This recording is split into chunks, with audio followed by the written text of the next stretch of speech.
I'm Susanna, and today I want to share with you one of my favourite books, and it's called Josephine and Her Dolls, and it's part of a whole series of books that centres around this lovely little girl called Josephine.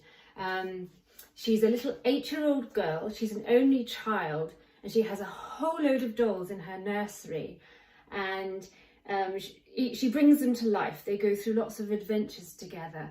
Now, the whole series of books is illustrated by Appleton, who did amazing watercolours, and she illustrated loads and loads of books, over about 150 of them.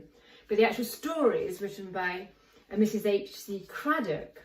Now, what I want to say is what drew me to the book first and foremost was the illustrations by Appleton, because I think they're just out of this world, and you just don't get that sort of work in today's books. I think just the beauty and craftsmanship that's gone into that cover, and it's got some beautiful book plates all the way through it too, some wonderful line drawings from that golden age of illustration where everything was so detailed and that sort of childhood innocence came through, just what a children's book should be. It was just that coziness. And so if you can find Josephine and Her Dolls and any of the series that goes with those, there are about 11 or 12 books in this series published by Blackie. They're just lovely, lovely books to have. Now, I will say that personally, with this particular story, I do find it's the illustrations which are more appealing than the actual story itself.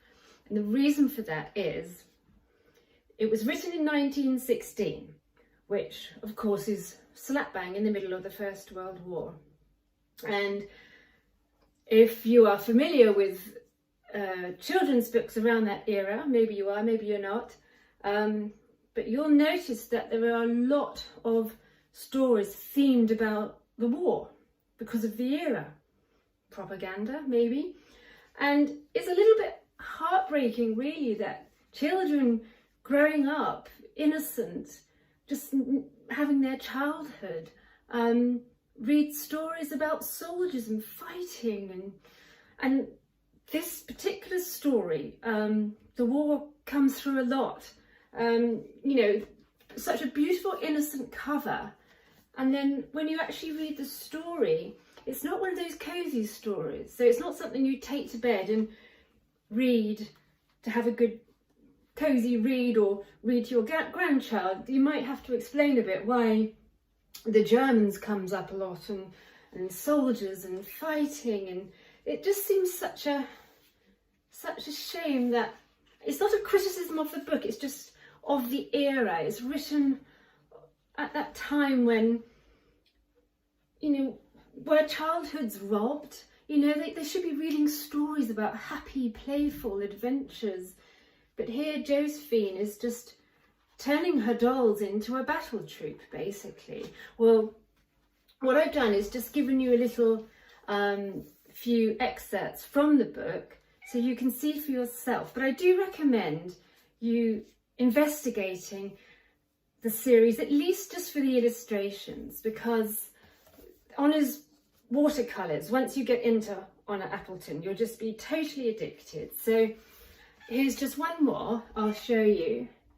Now, that beautiful illustration, you know, even if you just flick through the book just to escape and make your own story up around the illustrations, take a look, see what you think, and I'd love to have your comments about the book. It's absolutely beautiful book. It's just written of its time, and I think it's of historical interest because it reflects the childhood of children going through the First World War and what they were exposed to. But anyway, I hope you enjoy, and do come again and we'll talk some more about some Appleton books. Thank you.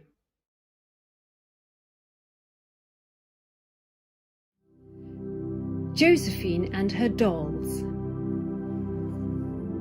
Related by Mrs. H.C. Craddock and pictured by Appleton. Published by Blackie & Son in 1916. Once upon a time, there was a little girl called Josephine. That little girl is me. I always like stories to begin with once upon a time, and so I'm beginning mine that way. I think I really must let Sonny Jim go to the war. I do not know whether the doctor will pass him, as the back of his head is all gone before even a gun or a shell has come near. But he has such a pleasant face, I think the doctor will say, yes, certainly he shall go and fight for his king and country. He has gone now. We all saw him off from the window and waved flags, and then we all cried. He looked lovely with his sword by his side. Dear Sonny Jim, he was often very naughty, but we forgive him now, for he's gone to fight for the safety of dolls' houses and all other dolls' houses in the land. I put him in the naughty corner for half an hour.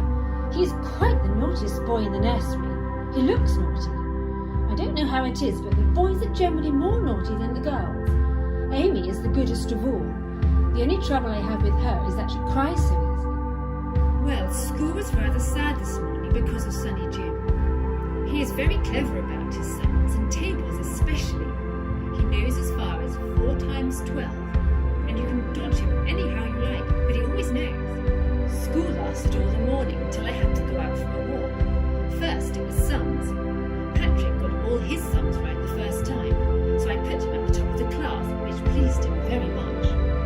I made up my mind that we must make some use of Dorothy, so we decided that she should be a wounded Belgian, and that Dora and Rachel should be Red Cross nurses, and the boys could be soldiers. Nanny, I said, who has the most soldiers, the Germans or us? Nanny said, the Germans. Big Teddy was carried in next. He had been badly wounded in the neck, so Dora put a bandage on him and gave him some sweet medicine. Now, said King George, don't let's have any more war.